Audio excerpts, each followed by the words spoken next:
Hey, what's up, everybody? Welcome to AEW Uncensored. Here with the East-West Connect. This is my boy Alan. I'm Yo, Bill. He's West, I'm East. So, just want to talk AEW as always. Before that, we want to say check the links in the description. Hit us on Skype if you ever want to join the show as a guest. We want to make this podcast more of a guest-centric show. Um, so definitely hit us. Send me a message with that link. Um, Be sure to check out the podcast on all the podcast apps out there. Check our website for more stuff and like, subscribe, share. Rate on iTunes. Review. All that stuff goes a long way in helping us get out there and get seen by the masses. But just want to start with that, and then we're just gonna get right into some meaty shit that just went down um, with Jim Cornette and FTR. They were on FTR was on Jim Cornette's I guess Jim Cornette Experience this past week. I caught mine off YouTube, off somebody clipped it, so I'm not sure which one it was on. I hadn't listened to it through the podcast itself, um, but seems like they're really in character on this. In this interview later on.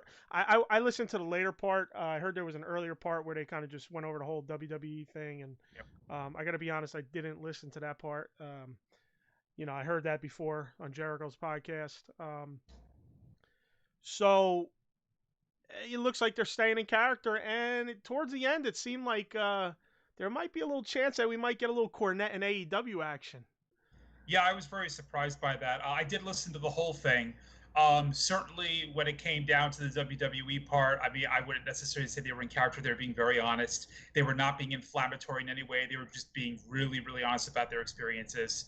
And it did feel like when they got into the AEW portion and speaking with Cornette and answering questions in that regard, yeah, that felt more like characters. And I don't know. I don't know how to feel about thinking that Cornette might eventually get involved. I just feel like he and Brian Last have done nothing but piss on AEW every chance they get through all. I listen to his podcast all the time, and I rarely ever hear them say anything complimentary about AEW. But they seem to like these guys.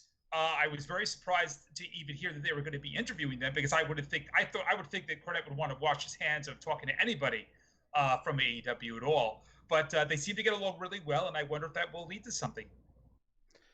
Yeah, I mean, I hope it does. Again, like you said, all they do is shit on him. I mean, you got that guy who's the biggest Cornette cuck in the planet. He's such a wish-wash. I don't even really want to talk about it, because I don't really want to give him that kind of shine. But, it's like, as much as listening to Cornette's bullshit is annoying, Cornette brings a lot to the table in terms of the business. Yeah. So I'm not against it. I'm not against having him show up in AEW. If anything, it makes it even better that he's been shitting on AEW this whole time. I will say this though, in my mind at least, if Cornette actually shows up on AEW, I personally can never take him seriously again. Because then it makes you wonder if all this shit is a work. When he goes on his show and he curses people out and he pisses on people left and right, it would really make me wonder how much of it is a work now, because the fact that for him to show up, especially the last time he spoke about AEW, we talked about this briefly last week. He was talking about Stadium Stampede. He said, I never want to see any of these guys ever again in my professional or my personal life. That includes his friends. He even feels if he sees any of his friends from AEW in person, such as Jericho, he doesn't want to have to then speak to them about this and say, what were you thinking, blah, blah, blah. He wants nothing to do with it.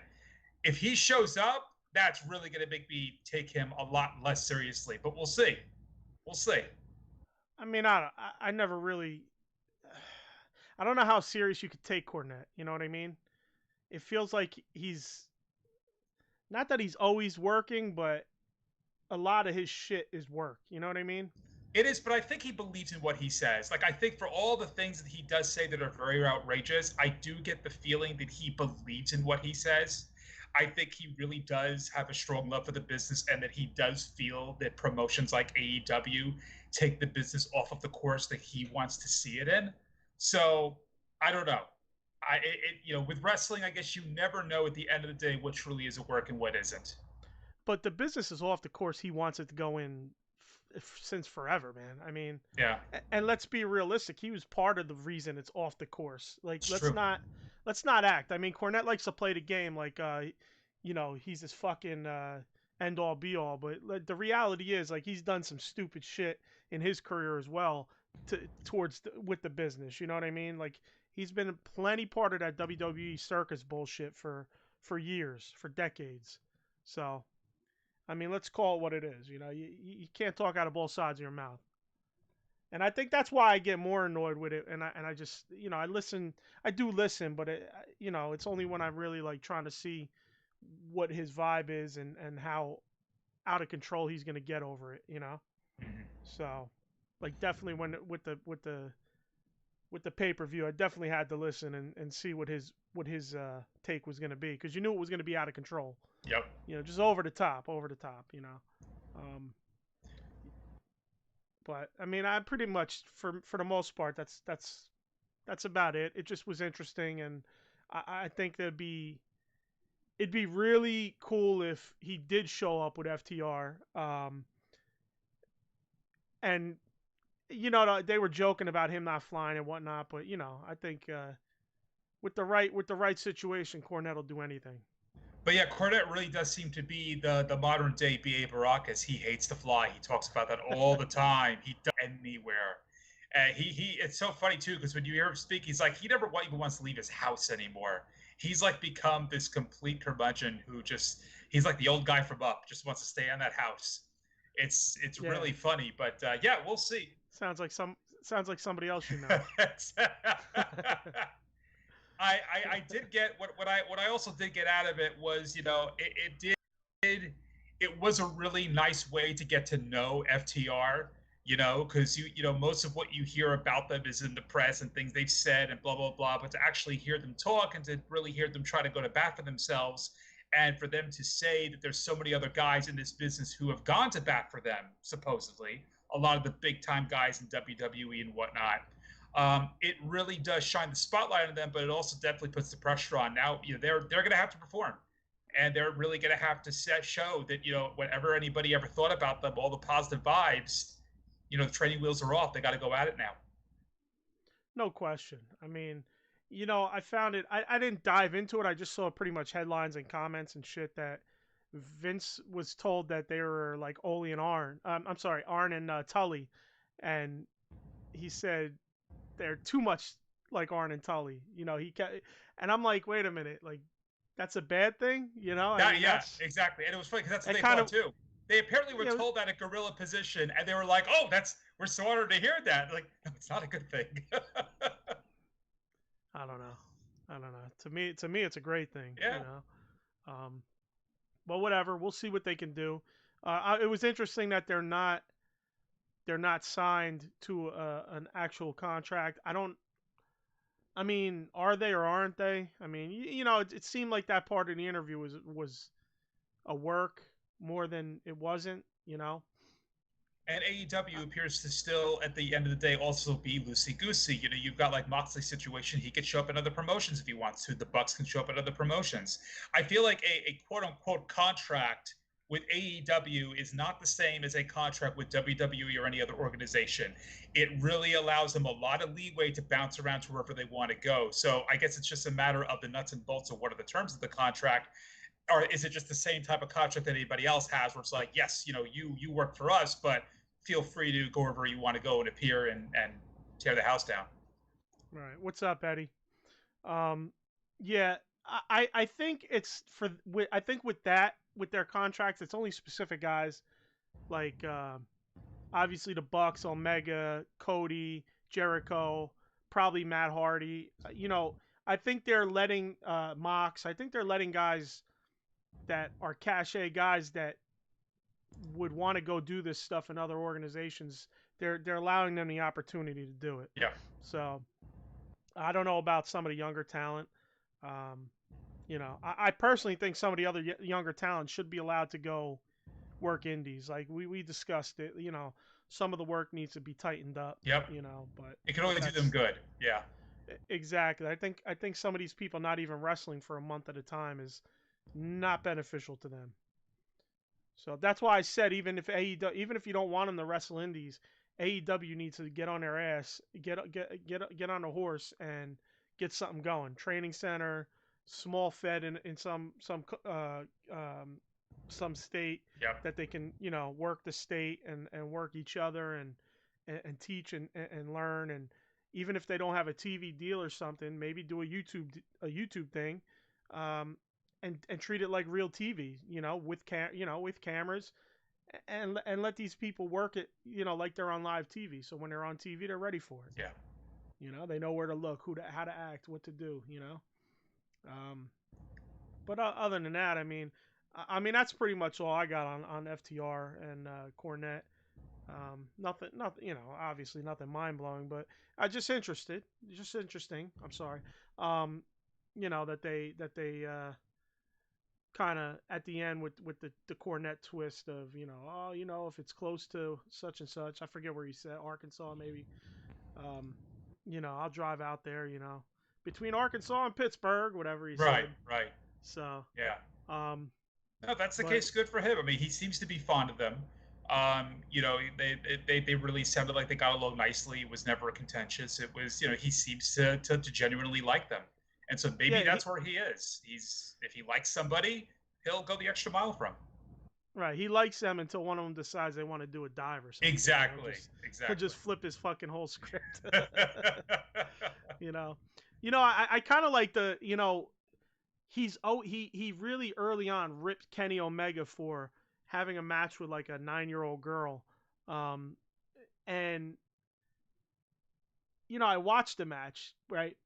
That everybody always said Flair could make a broom look good. You know what I'm saying? Flair could wrestle a broom and make it look good. It's always been like something that they've always said. Ric Flair can make a broom look good. Blah blah blah. Kenny Omega with that girl, I think she was 9 or something. I gotta be honest, I was like, oh really? There's something out there like this? Let me go watch. This is before I even heard Cornette cry about it. Right. I understand certain things, but I believe it was in DDT, which is a pretty much just a goof organization in Japan. Listen, I don't know about DDT. I know they do a lot of goof shit. I can't say it's all goof, but I know they have some goose shit in it. So I believe it was in DDT. I could be wrong. Again, I don't watch DDT. I just know he had worked DDT a lot for a while. But bro, I watched the match with this girl. He made this little girl look like like the best wrestler on the planet. Yeah. I mean, like, not for nothing. You say Ric Flair can make a broom look good. This guy made a 9-year-old look good. You know what I mean? Yeah. Like, you gotta just shut the fuck up one way or the other. Yeah. And he still talks about him. He recently, on his podcast, actually was talking about why Harley Race apparently didn't like Kenny Omega. When Kenny Omega was training, and he felt like he was, above, head and shoulders above everybody else with his talent. And they were like, no, you're not ready. You're not ready. And, Cornette seemed to relish digging that knife in. He, any chance he gets, he likes to pretty much put Omega down. So that hasn't gone away. Right. That was just recently discussed too. So, yeah. Yeah, I got to hear that. I had seen something about Harley Race with him. Yep. I mean, who knows what's what? I mean, you don't know what's true and what's not. Right. So, but you had mentioned, I didn't see this, but you had mentioned you wanted to talk about a shot. What was it? A shot of brandy or something like that? Yeah, and I get it. I'd be one of the last people who don't want to watch something like this. But yeah, apparently Brandy does this YouTube show called A Shot of Brandy. I know, exactly. That's my thinking too. But what drew me to wanting to watch the latest one she put up, which was like the episode 26, was Orange Cassidy was on there. And I'm thinking to myself, all right, is this going to be like really a work where she's just going to be talking? He's just going to be standing there shuffling around with his hands in his pockets. No, he was talking. He was actually talking and jarring, and he was great. I mean, they had a lot of good chemistry together. She's making drinks, making food. When she introduced him, he was in the cupboard, like at the bottom of the kitchen. You know, where you have your cupboards, you put your pots and pans. Yeah, He yeah. just rolled out of the cupboard when he got introduced. And yeah, it was interesting just to watch for the purposes of hearing him talk and actually hearing him speak and interact and such. And I mean, he's a very soft-spoken guy. I guess I could see why there's that bit of mystique to not have him speak, because when he does speak, he's very, very low key. And I guess you can play with that to a certain extent, especially with this character. But maybe he was playing the low key because he had to talk, but keep it in character to a degree. You know, I don't know. You could be right. I honestly feel like they were themselves. I don't think any of these shows that she does are a work. She's really herself. He was himself. They really just sound like they were piling around. It didn't seem to me like any of it was character driven. It was more, I have a real life show going on here. I've got Orange Cassidy with me. We're going to make drinks and make food. So you could be right. There's no way to know because we have no frame of reference. We've never heard him speak really. So it's hard to say. But it seemed to be it was really down to earth, and it was just interesting to watch that it was out there. Right. Yeah, I seen it. I seen that it was out there. I can't be bothered to watch any more Brandy Rhodes. No, normally I'm the same way.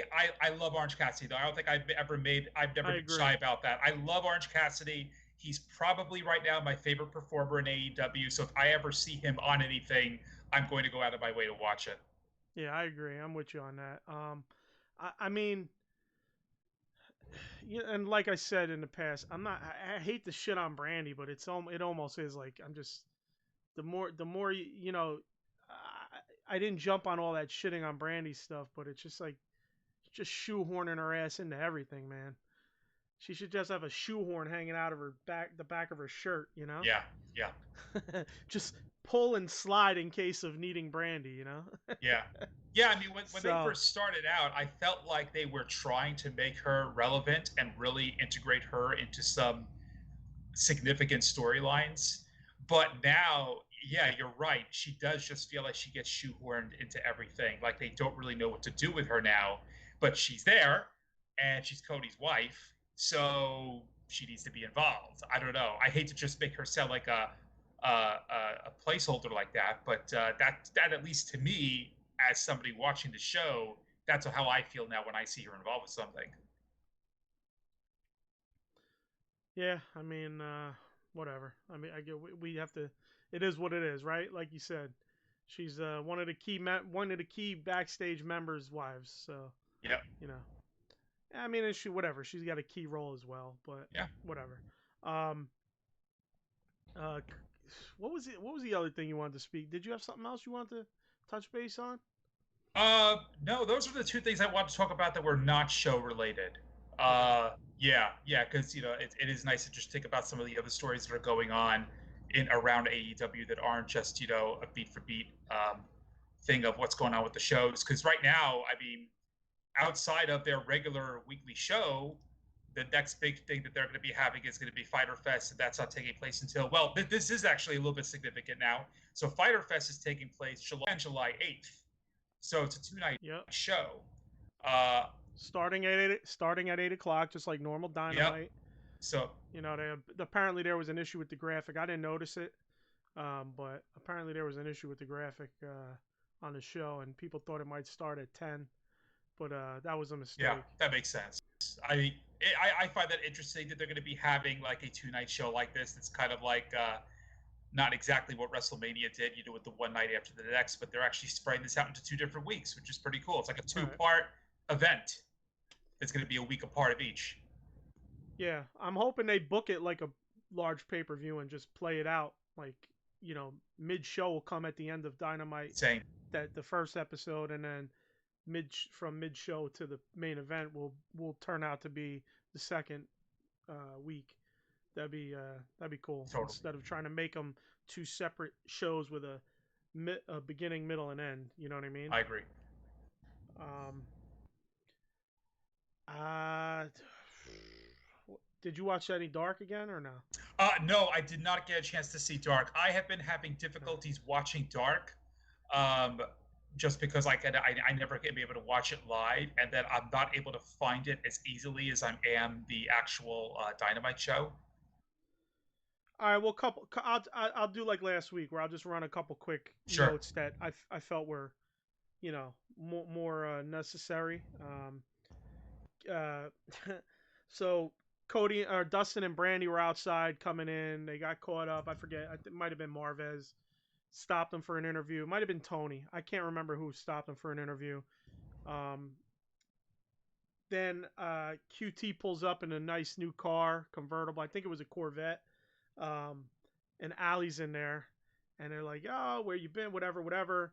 And they're all disgruntled that he's with Allie. What are you doing? Oh, I'm trying to buy a new car. Whatever, whatever. So I don't know where they going with it. Like, where are they going with this QT shit? He's whatever. Anyway, that's just my opinion. Like, what the fuck are we doing? I liked.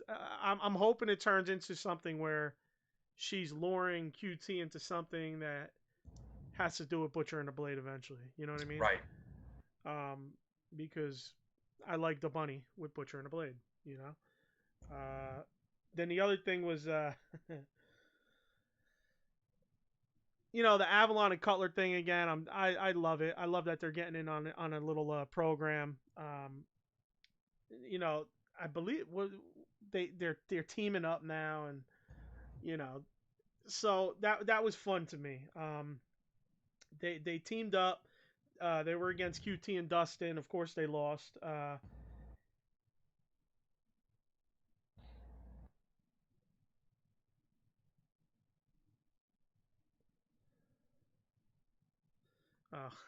Sorry, I was just reading my notes there. Sorry for that awful long pause. But but the one part in their match was Avalon did the nice and slow back rake, like deliberate as fuck, from top of his back down on QT Marshall. Wow. Another And 80s move. but Ross hates it, and he I just was listening to Ross uh what was it about Cornette, Cornette's complaints and shit. And he had mentioned, he was going over things he likes, things he don't, and he understands there's things that need to be changed. And he had mentioned back rakes again, and of course it's been something he's mentioned. But I had a smile because it was, I was like, Ross is probably fucking looking at this cringing. Um, so that was the one thing I took out of that match that I had to bring up. But again, I'm into the Avalon and Cutler thing. I think the Yep. gimmick. I think it's fun. Just think it's fun nonsense. It doesn't have to be. And of course, Avalon cheats. So Cutler's not. Avalon's more of a heel. Cutler's more of a baby face. But so Cutler's not with it. He's like, I'll be your tag team partner as long as you don't cheat. And of course he goes out there and they cheat. So Right. Of course. and they lose still. um, so the other thing from that was Chrissy Janes got a second shot there.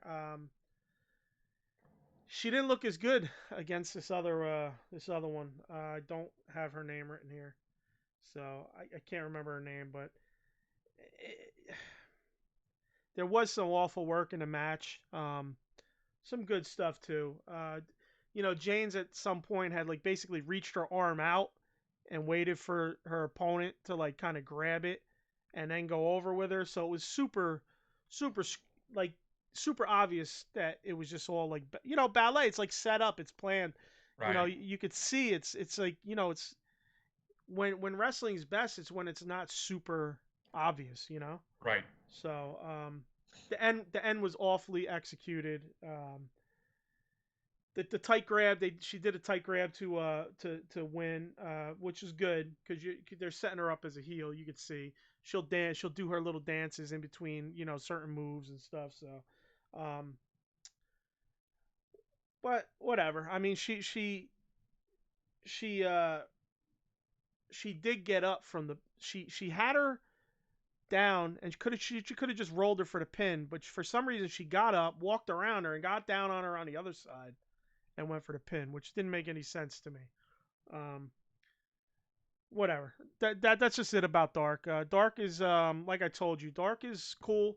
I think they've been using a lot of jobbers to put over talent on there. So with that said, I'm just gonna pick and choose what's interesting from Dark, and I'll just All right. go over it every week, Cool. And if you have if you have something, if you have some time to just keep it on the side while you're doing something. Yeah, I got to find a way to get access to watching because, like I said, I can watch the main show. I've been having issues being able to watch Dark after the fact. Just it's on YouTube. What do you mean? I've had trouble accessing it. I'm gonna look into that later. Subscribe to AEW channel, Mm-hmm. and it comes on every Tuesday. I watched it like Wednesday afternoon or something when I got home from work. Okay. So anyway, I mean, like I said, I feel we got to touch on it a little bit, because there is some interesting shit going on there. Sure. It'll be important if any of this stuff on there really does spill over into becoming significant on the show itself. So absolutely. Yeah. So Dynamite started with Omega, Hangman, and Kip and Havoc. Good match. Too much outside interference. I felt the match was good start to finish. At the end of the match when they went for the V trigger, and I forget what they call it, the last call, I believe. Yeah, it's called, yeah, right? yep, that's right. Yeah. Last call.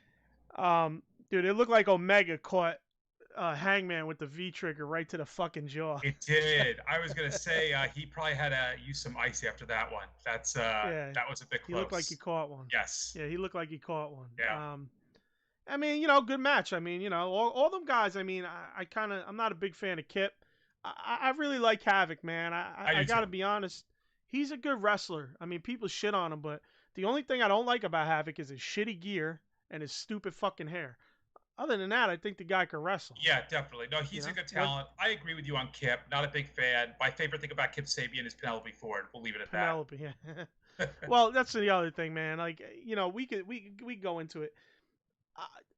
I don't know how much I'll beat this dead horse, forever. But I just the outside interference shit needs to stop. And again, it goes back to every fucking person on the roster has a buddy or a partner or something sitting outside, whether it be Brandy or Penelope or Orange Cassidy or Arn Anderson or Tully Blanchard or the list goes fucking on. Like, can we stop? I get it. Bringing managers back is great.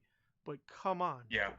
You don't got to go from one extreme to the other to bring something back, So in that sense, I'm kind of like, what the fuck, man? Because it just gets cluttery, it gets messy, it gets annoying. How often is Penelope trying to get in every goddamn match?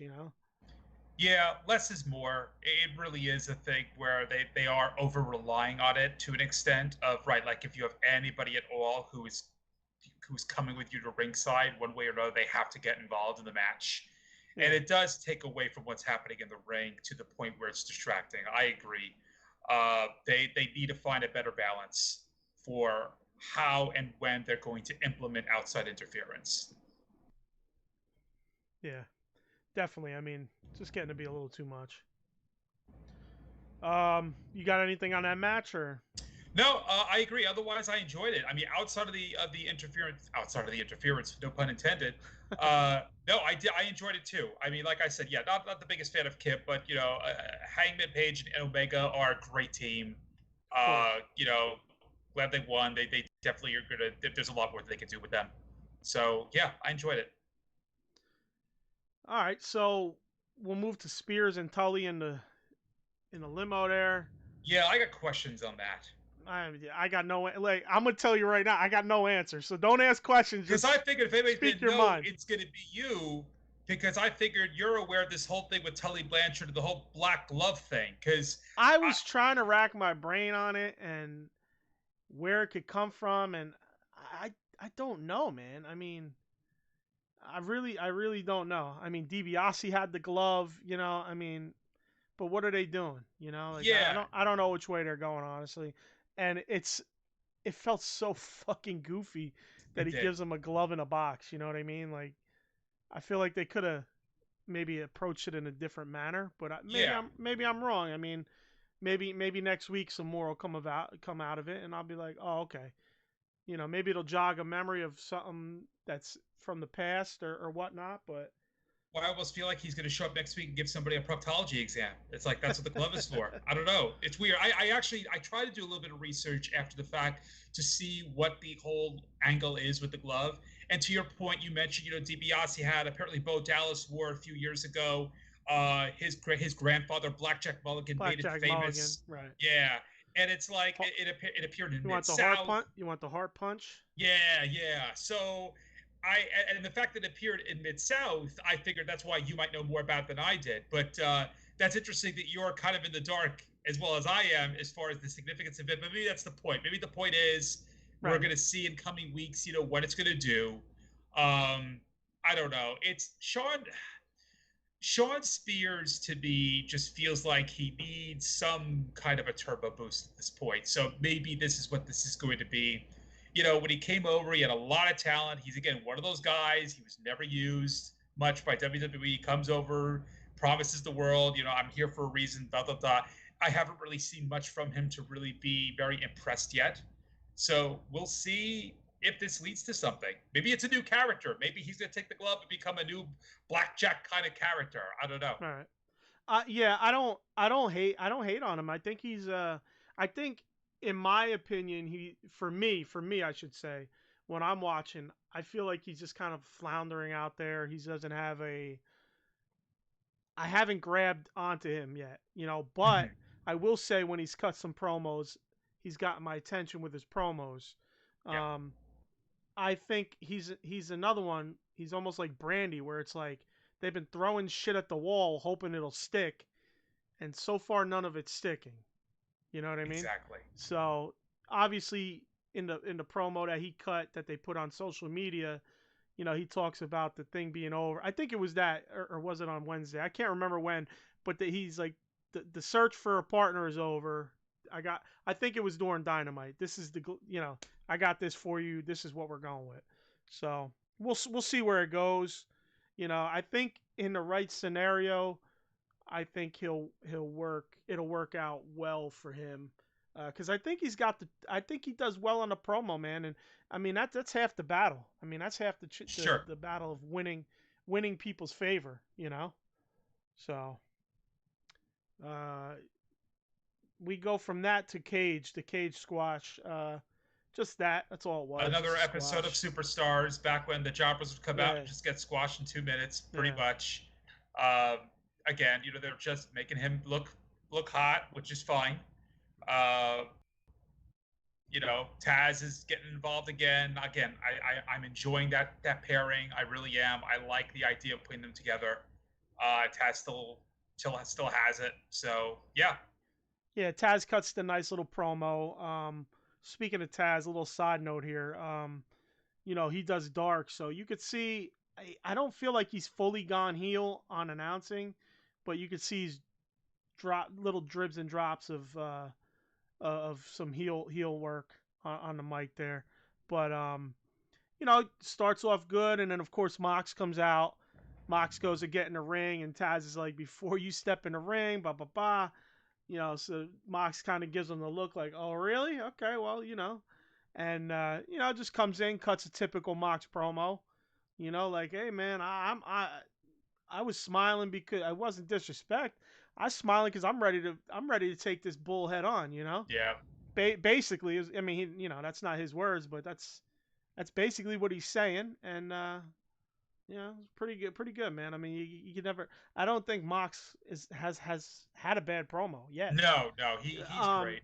I Yeah, listen, like I said, I wasn't watching much wrestling, but the last few years I kind of would catch a lot more than over the last 18 years or so. So, um, for me, I didn't watch a lot of Moxley as Ambrose, but when I would watch him, I was a fan of the work he was doing because, like I said, I was watching Daniel Bryan stuff.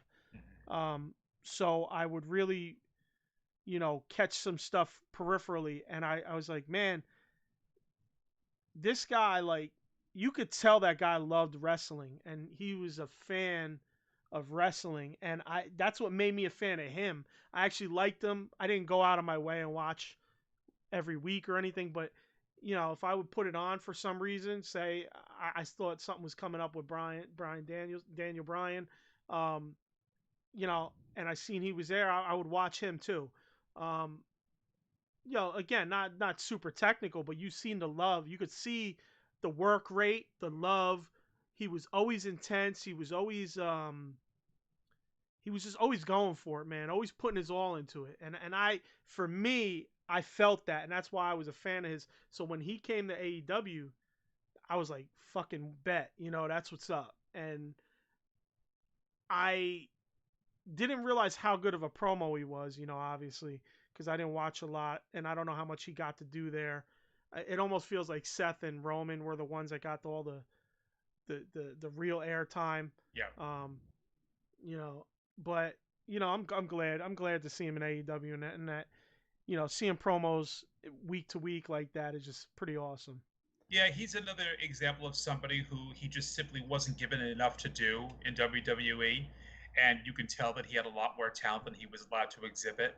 A very famous story. I know you're not very, familiar with what's been going on with WWE, but he had the story when he was interviewed by Austin about Brock Lesnar, where they were supposed to have this match. It was going to be no holds barred, and apparently he had all these ideas for what he wanted to do to make that match work, and Brock shot down like every idea.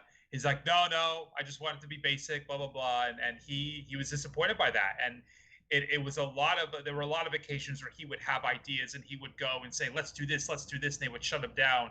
But even Right. despite all that, yeah, he's still a very good promo. He's still very talented, and he's got the leash loose here. And yeah, I particularly, speaking of him being a good promo, I really liked his line about how, Cage is swimming in waters with a different breed of shark. So he's not intimidated. And I like that a lot. So yeah, he's very good. He did, he's top star there for a reason. And yeah, I'm looking forward to this. Actually, I'm curious to see what they're going to do here, because I kind of feel like if Moxley is going to win this match, they're going to have to do it in a way where Cage still looks like a monster. So it's going to have to be some kind of a false finish of sorts. I'm not sure how they're going to really make that work, but they catapulted Cage so quickly, and then they're going to have this match, and what's going to happen? Like, if Moxley's going to keep the title, they're going to have to find a way to still make Cage look like a beast. Yeah, I mean they've done well doing that. I felt like the Brody Lee, they did well keeping him looking strong. Yep. I don't feel that they buried Lance Archer either, so I think they'll find a way to do it. I don't think it's time for him to drop the belt at all. And before, real quick, I forgot. I mean, sorry, I forgot this earlier in the show. But since we're talking Mox, I know a friend. He was a friend of his. Rest in peace to Danny Havoc, to him and his family. I don't know much about him. I did see him on The Wrestler on Vice, but which was pretty cool. He seemed like a real down to earth guy, and from what a lot of people online are saying, he was a great guy, talented guy, artist, and everything. Sad to hear that, man. It really is. Yeah. For anybody, man. Rest in peace. So I just had to say that because that's my fault for. I had wanted to say that earlier in the beginning of the show, but sure. Kind of my pre-show nerves get the better of me, and I forget things I want to do. So we'll skip to Archer. Archer out there, he's out under some overpass. I don't in front of like a rubble pile. And then randomly dudes out there interviewing him. I think it was Marvez. Yeah. I got to pay more attention to who's doing these interviews. Yeah. I think it was Marvez out there. It was Marvez. Yeah, he's out there beating the shit out of some jobber, throwing him into a plastic divider or whatever. And it's kind of weird. Like, what the hell he's doing all the way out there? Like, did he just like, you come with me, buddy, and we'll just go out to this random far off part of the parking lot under an overpass, and I'll throw you around. Right, right. Or did he just get him by the scruff and just drag him out there? Like, because it looks like a part. Like, obviously they're somewhere near the stadium, I would think. Yeah.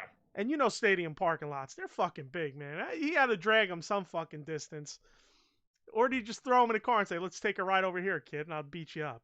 So it's kind of goofy. It was weird. It reminded me of, I used to do Mets tailgate parties, and we would do it like under the bridge right outside the stadium. And that kind of reminded me of, that's what it felt like they were at. And it was just like, all right, what's fucking the context here? Debris and fucking concrete and rebar and Right.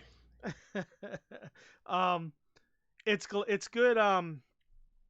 It's good that he's getting that promo time. Everybody was nervous that Jake Roberts was going to outshine him, kind of bury him and be the person who shined. And he did.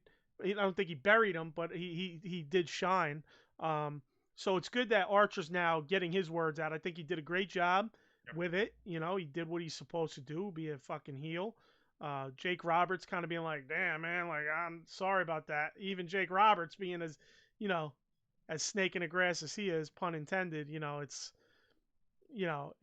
him being like, oh shit, was kind of, helping push that monster narrative. You could, from his social media, you could see that he was a smart man and a guy who has a good mind to come up with things, and he's able to do what he did on the episode with the interview. You know what I mean? Because a lot of his social media before he joined AEW was really well written. I know you got time to write that stuff, but I mean, you got time to write your promos too. It was well written, well thought out. You know how he kind of threw, like, I remember the one thing he did on, I think it was Twitter, where he kind of threw all these little hints: AEW, WWE, New Japan. Where would he end up? And it was all about where he would end up. And he kind of tied him in and said cute little sneaky shit about each one. And so you could see he's got a good mind for creativity. Sure. So so it's good to see him. It's good to see him getting some time on the mic without Jake Roberts doing all the mouthpiece. Yep. Now, Hardy and Private Party had a segment after that where Hardy, oh, how's the knee, blah, blah, blah, Hardy Party, whatever you want to say. It was, I'm a little, like, here's the deal. I think I mentioned last week, I listened to Jericho had Hardy on, so I was listening to it, and he mentioned how they kind of have that program coming up with them. And I almost was like, I wish I didn't know, because now they obviously, the episode hadn't aired yet, so on the next episode, obviously, then he starts with the Private Party. We'll see where it goes. I don't know where it's going, but he did mention he's going into a new program with the Private Party. So, we'll see. Yeah, I'm curious. The interaction with Sammy Guevara. They're always getting involved. I'm thinking that. And I'm not gonna. I don't want to steal this idea. This is not my idea. I've just heard rumblings. People talking about this. That, wondering if there's gonna be some type of a program there, maybe a future where you have like a Hardy compound match of some sort. Maybe, you I bring have that no back question. again. I have no question they will have a future program together. I do. I am wondering, because it was pretty interesting too. What was he? Okay, so what I'm thinking. Okay, so the reason I'm thinking this is because when they met and Hardy was just like, respect, whatever. He was Matt Hardy. Yep. You know what I mean? If he's Damascus, is he gonna have a different mindset? Will he approach Sammy different? If he's, I don't know all the versions of Matt Hardy, Money Matt, whatever the fuck. I don't know, man. I mean, I think he was Matt Hardy 2.0, 2.0, 2.0, Money Matt. Yeah, like, yeah. So whatever the fuck one he was, maybe that Matt is fine with, like, Sammy. Like, he has that thing where it's like, yeah, we're rivals, but respect to you. where Damascus is like kill everybody, you know, like fuck Exactly. everybody. Yeah, so maybe that's kind of where they're playing with that scenario with Matt Hardy and Sammy as well. And like you said, leading to something because they did hint to a excuse me, they did hint to a thing at his compound. So that'd be cool to see. Yeah. I'm down. I think Sammy's a stud, man. That's probably Oh yeah. one of my favorite guys in AEW, no question. Yeah, and No if they do have question. a match at the compound, I mean, yeah, that's like that's the perfect environment for the two of them. You had anything else on that? No, no. Just that, yeah, I am looking forward to seeing where they go with it. I hope that we do get something like that sooner than later. So we'll segue right into Jericho and Colt now. Like I just said, Sammy's gold. I'll say Sammy's gold every fucking podcast. You know, eventually you're gonna start throwing shit at your screen or ripping your earphones out every time I say it, because you know I do that to certain podcasters that repeat themselves over and over. Joe Rogan. So uh, the best, man. Sammy coming out and just fucking singing a song, humming some of it because I don't know the words, then being Exactly. off key. I just, man, it's perfect. It's fucking perfect. He's the best. He's the best schmarmy little heel out there. You know, the arrogant schmarmy heel. Um, I think it was great that him and Jericho clicked up and you know he joined the inner circle. You know, they formed the inner circle and you know Yep. It, lay sex gods, you know, like all yep. that shit. I think it's great. Yeah, if they ever have like an AEW soundtrack like they used to do back in the day with the WWE soundtrack, we Oh, need a bro, Sammy Guevara rendition of the theme. bro, I Yeah. would buy that. I Yep. would buy that so bad. Oh my god, that's great. That's a good idea. Um, uh, I'm not a Colt fan. I mean, you know, the guy can work all right. They did all right, and I hate that Superman pin, but Yeah. I like how they used it though. Jericho did the deke. He kept his legs up and deked him, threw him down, and then hit him with lion tamer. Yep. I liked how that little segment played out where he hit him with the lion tamer after deking him off the Superman pin. Yep. Um, you know, but that's Colt's thing. Colt's thing is goof. You know. Yeah, yeah. It's he's there. He's not right. Like he's nobody really special. He's window Right. dressing. He's another talent just to have there. It was a decent match. Yeah. Yeah. Not no nothing Nothing to negative to write say home. about it. Not to write home about, but yeah, Yeah. exactly. Yeah. Interview. You know, like we were talking about. They they're setting up the Orange Cassidy. You know, the baddest man on the planet. I want him, and then I love it. out comes Orange Cassidy. You knew it was coming. You know, Yep. we were talking about it last week. It's set up. It's prime. It's right there. So Jericho trying to do the rub. I mean, OC don't need the rub, but you know, it doesn't hurt either. You know, and I'm sure Jericho's very interested in working with the guys. I So, enjoyed when Cassidy took Jericho's hands and put them in his own belt loop. That was pretty good. That was. yeah, yeah.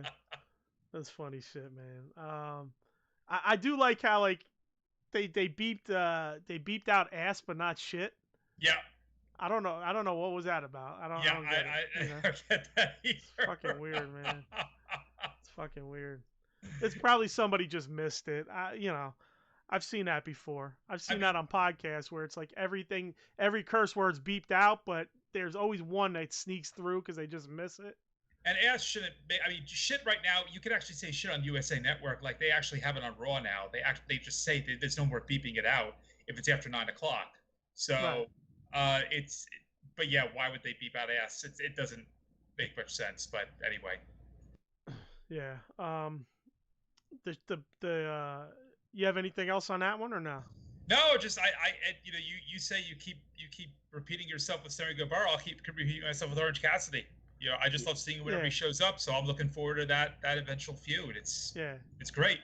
Fuck yeah, I popped when he came out. You know what I mean? Like, you know, I mean, like it's obvious he's fucking going into a feud, but you never know. Sometimes they just kind of throw, you know, him wandering through the interview area. Sure. It might have turned into nothing. It might have just been them trying to put over Orange Cassidy. Sure. You know, get him on screen. So you don't know if it's going to turn into something. It's not like it's fucking mind-blowing that we were like, something might be coming with Orange Cassidy and Jericho. You never know, though. It might not. It might have just been a little segment, but now you can see it's leading to something big. Yeah. I am curious what they're going to do with Mike Tyson now. Can they can they do? Are they a boxing match, a wrestling match, something small? Like I think we talked about it last week. They could stop and start. They could record exactly. it. They could do a cinematic thing, and then maybe they'll have a cinematic match. It'll be the two of them, and then somehow Orange Cassidy will get involved. So maybe that's what this is. Maybe it's just they're treading water a little bit with Cassidy. Then they'll have the match with Tyson, and maybe Orange Cassidy will cost Jericho the match, or that's whatever the thing is. Yeah, like maybe you see that. Yeah, maybe Fyter Fest they do something with Mike Tyson. Exactly. All right, yeah, possibly. So then they go to the Brit training video. Now, again, she's doing good with this, man. I can't shit on her, man. I can't shit on her. I mean, she ain't wrestling, so nothing to shit on. Yeah. I liked her wheeling up the ramp. She's getting cheered on. Yeah, Tony Schiavone pops out of nowhere. Yeah. Oh, Tony Schiavone is always just licking her clit all the time. It's hysterical. He's always, always there for her, no matter how much she treats him like shit. It's great. Yeah, I like how she's putting like minimum effort in. She's got the battle ropes and they're barely moving. Yep. And then she's like, nah, don't give me the 20-pound weight. I want the 5-pound weight. So yeah, it was good. She's got the Rolls Royce.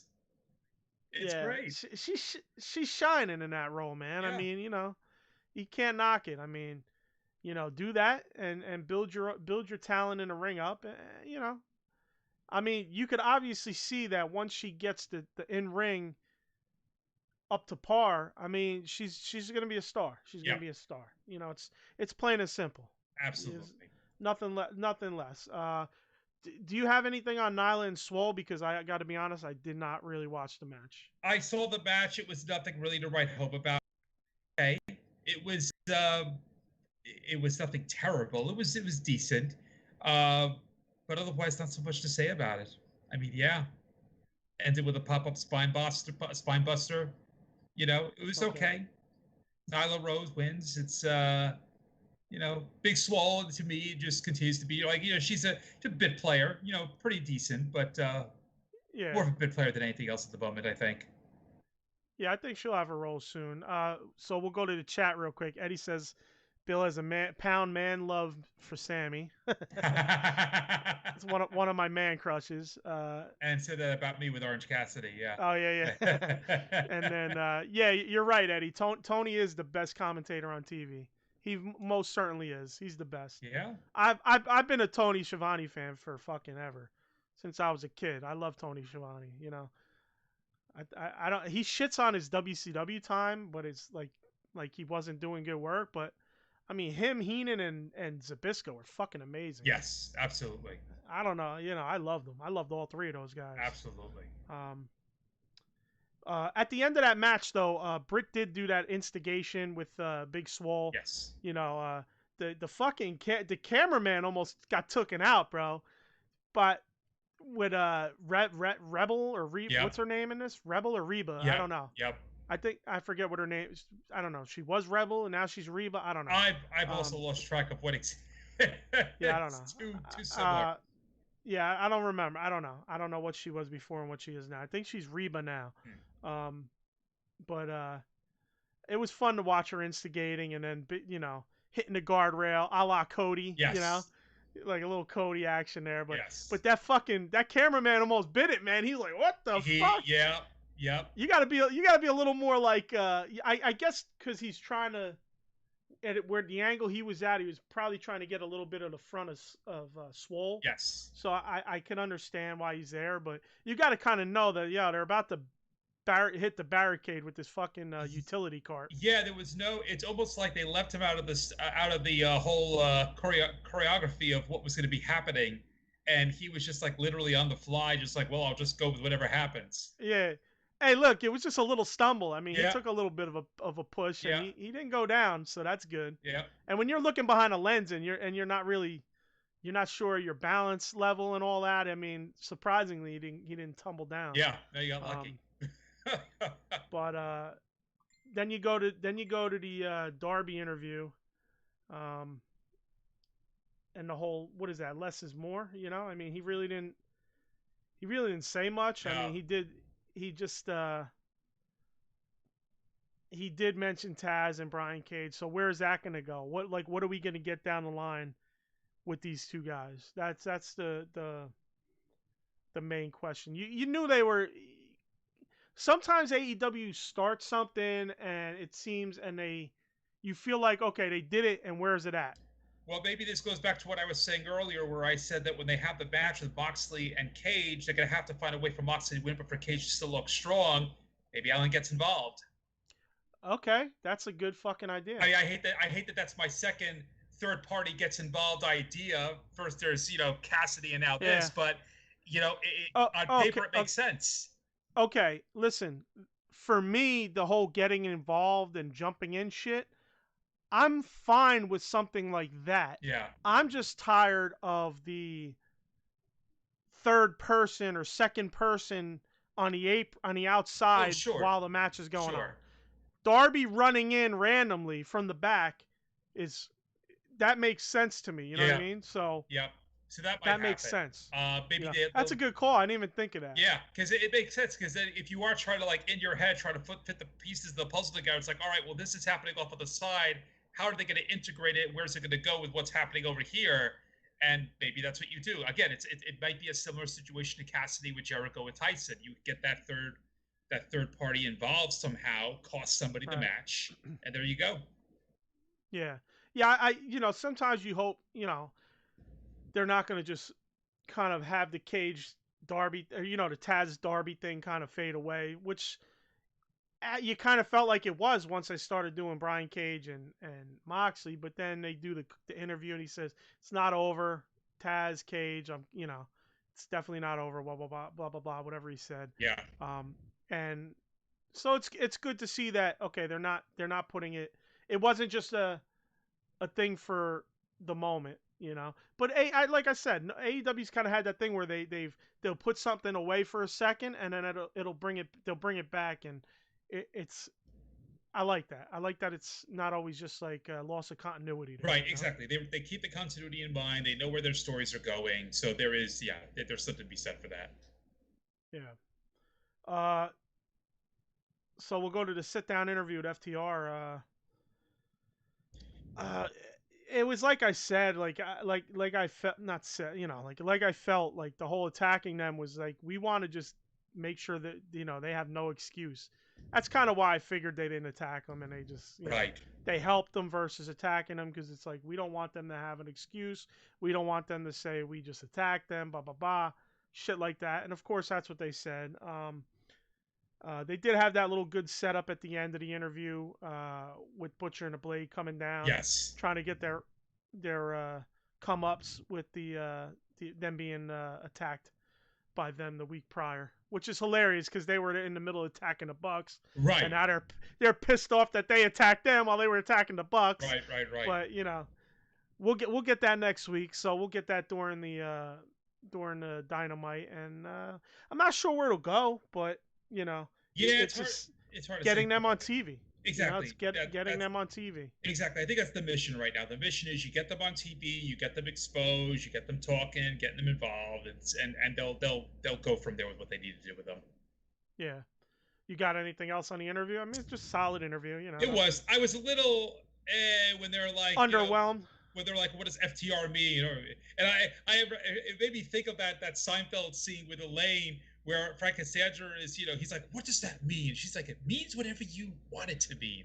And that kind of reminded me here with this, like, whatever we want it to mean is what it means. It's like, oh, okay, Well, I think that's unfortunately, that's what they're going with now, because they got the cease and desist. Yes. I believe from 2 places, and it kind of works, follow the rules, right? That was one of that's a great, honestly, FTR, follow the rules. That's their whole thing. Tag teams aren't following rules. Exactly. There you go.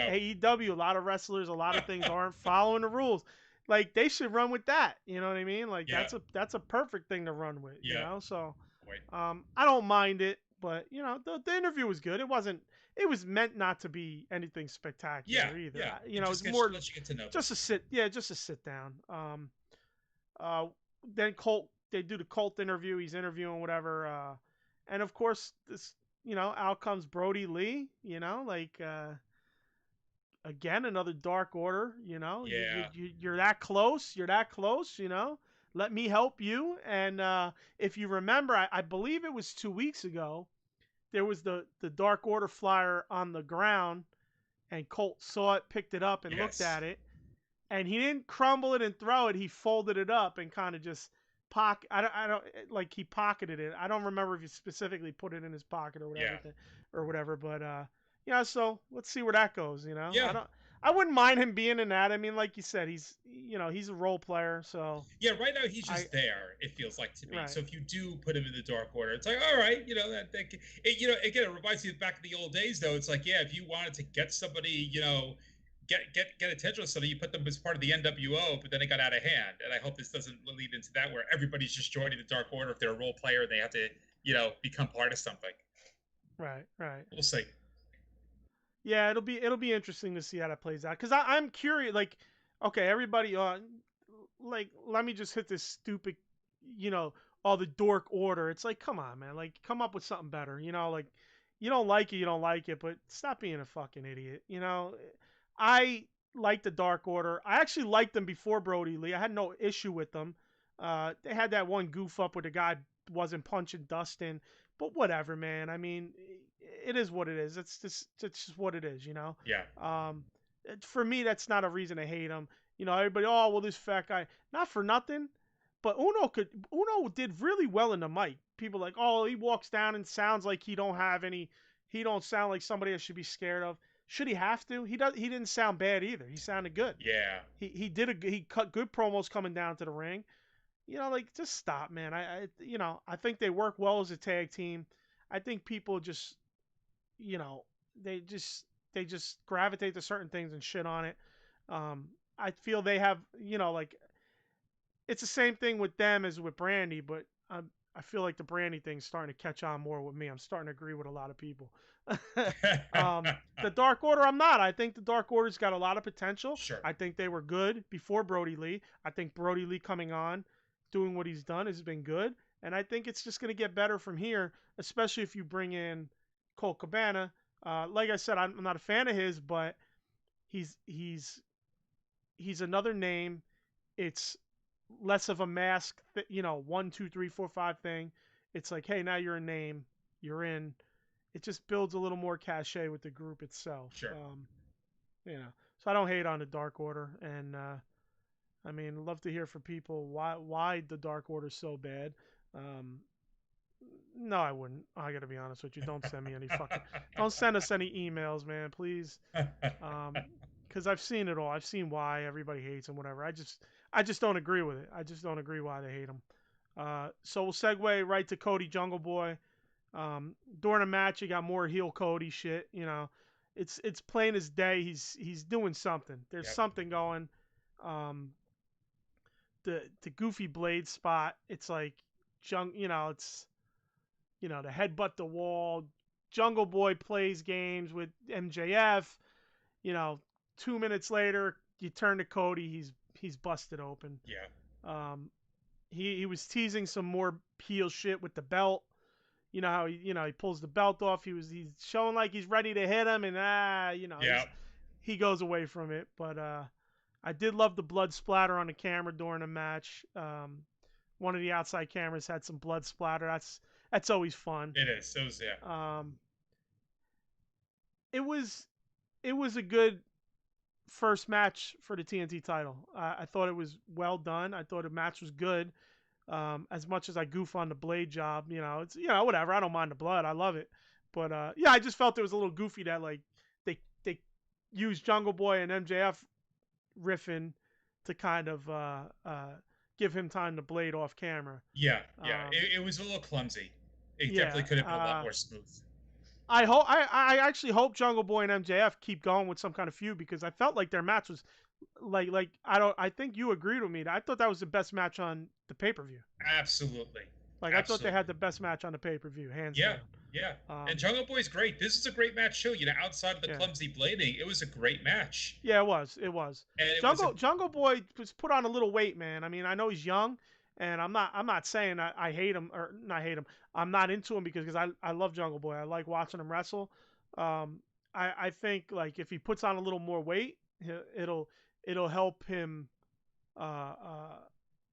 in the eyes of the casual fan. Yes. Yeah, he's a good candidate where you have somebody just cheering for the crowd. Eat a sandwich. It's like, yeah, he could use a sandwich or two. Yeah.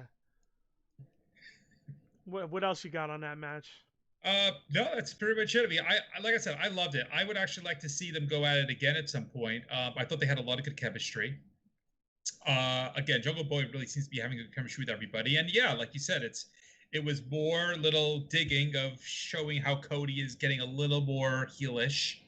So just looking forward to seeing where that explodes. Yeah, I'm wondering how long he'll carry that shit out for. Yeah. But go ahead. No, I was just gonna say, at the end of the match, Cody helped Jungle Boy up. They hugged. It's so they're going back and forth with it. So I don't know how long it's gonna take, but I have in my notes, what the fuck do all these people need to come out to the ring for? That happens a lot, I feel like, right? Like there's this at the end of every match, congratulations, yeah, let's help you out. It's like, yeah, it's...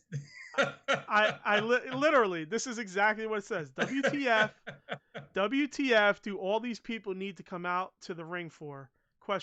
Come on with this shit already. It's just stop, man. Stop. You don't fucking need all this shit all there. No, you just need the two of them in the ring. They have a hug. Christ. Yes. Goes off the air with pyro. That's really all you needed. You don't need Dustin coming out and Brandy coming out and then Jungle Boy coming out and Marco Stunt coming out. We don't need it.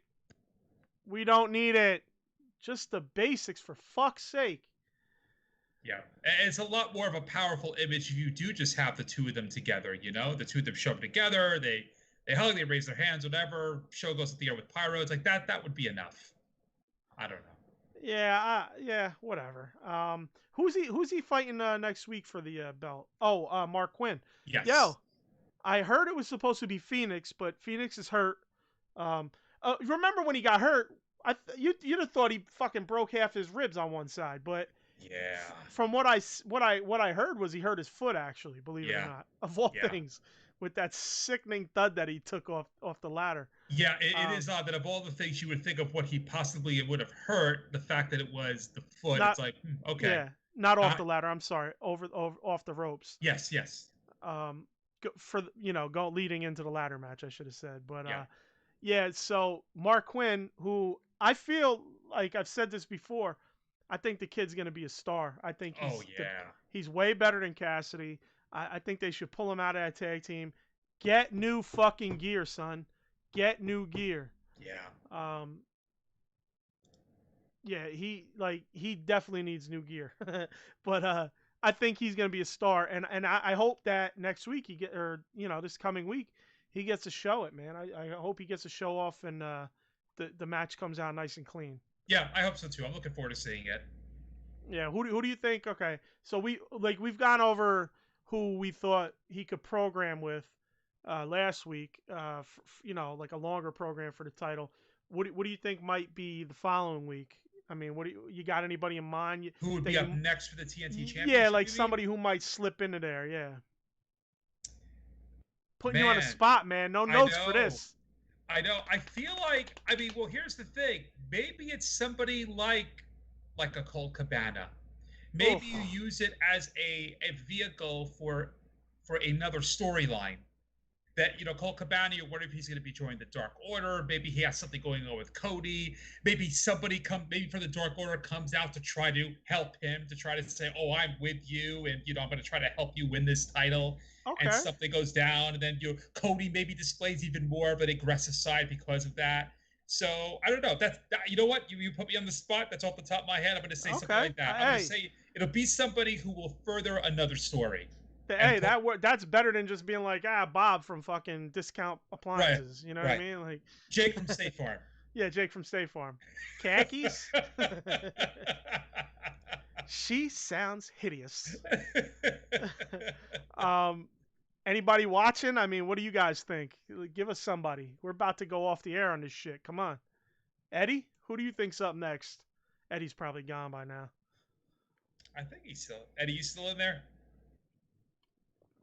No, but we'll find out. It'll be fun to guess every week though, like to see who it's going to be. I mean, yeah, it's yeah, that would be interesting. Trying to think. I mean, they were talking about Phoenix going this week. Do you think maybe Phoenix, if Phoenix is better, better the following week, maybe they'll bring that back and bring Phoenix in. That's true. It's a candidate. You know, but like you said, does that catapult a story? I like your idea better, as much as I'd prefer Colt not get a shot. I do like your opportunity there to further the Dark Order and Colt Cabana thing. Mm-hmm. Actually kind of fits perfectly. Excuse me. Whew. So, but yeah, I mean that's it. Okay, Eddie. Eddie, it's not July yet, Eddie. It can't be Matt Cardona. That actually, no lies, actually a fucking good idea. As much as I'm not a fan of his, obviously him and Cody are boys, but come July, that's a good idea for. Wait a minute. When are the contracts up? Is it early or mid July?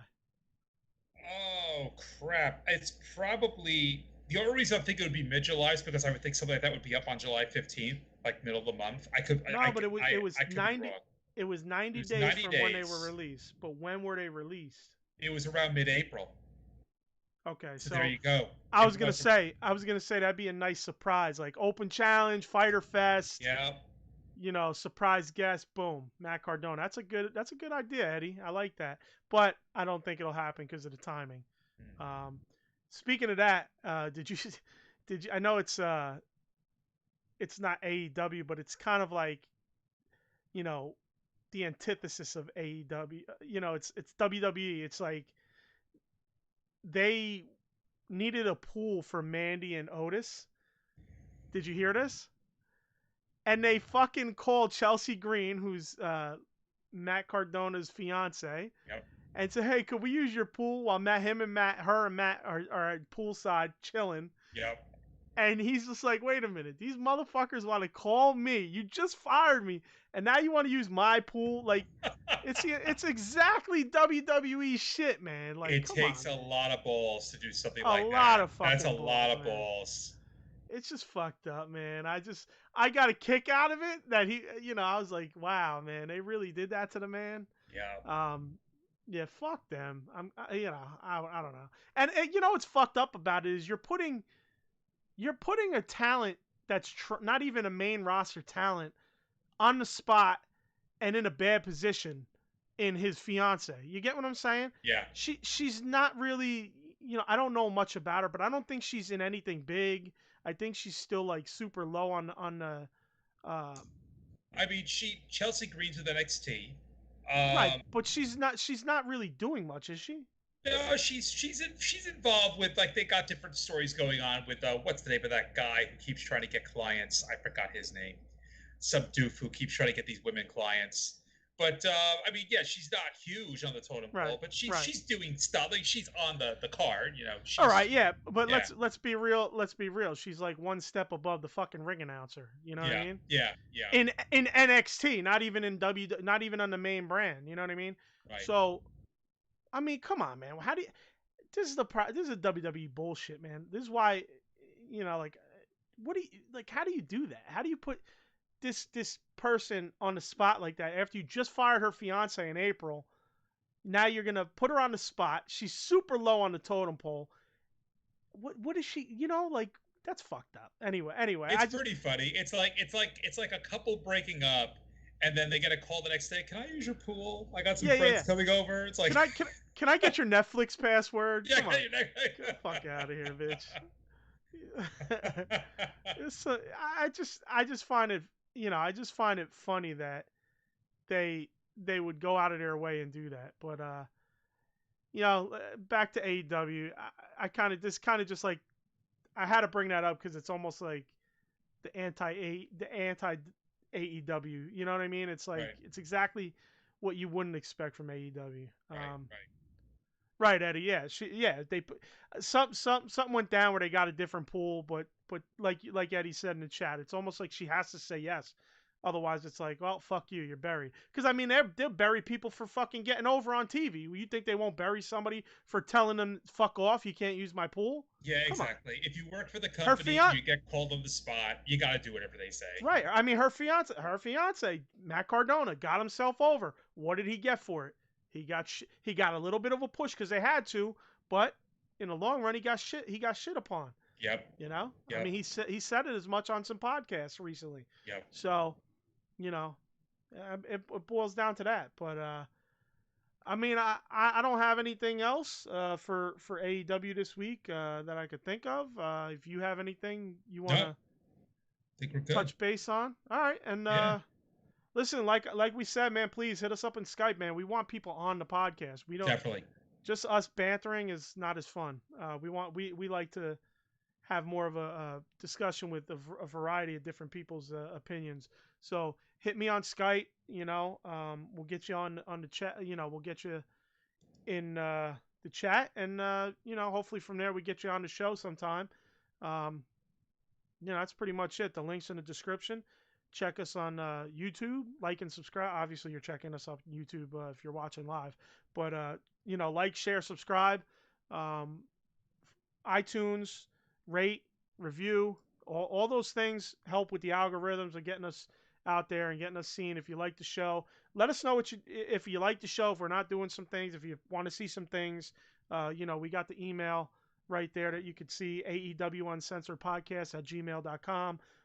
If you're watching YouTube, you can see it right there on your screen or in the description. I'm not sure we got the email, but that's about it, man. Thanks again. I was just going to say, what's important, also note, when you subscribe, make sure to hit the bell for notifications. Yes. YouTube does have a pretty weird algorithm thing where even if you subscribe, if you don't hit that bell, you won't necessarily see when something new comes up. At the moment, this is the one thing that we do, which is a weekly show, so it's not a lot to keep track of. But if we ever end up doing more things, it is a good idea to have that bell lit so that you do see anytime something new pops up. Yeah, anytime we're setting up a live or whatever, which is every week.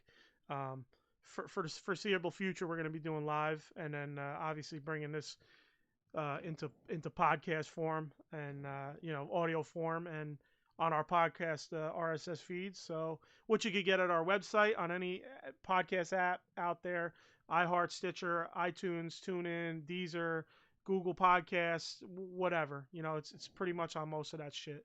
So if you have a podcast app, search us on AEW Uncensored Podcast, and it should pop up. Thank you again. Send us emails with any questions or any statements you want us to read on the air, and we'll gladly do that. And thanks again for your time. We'll see you later. Peace out. Peace.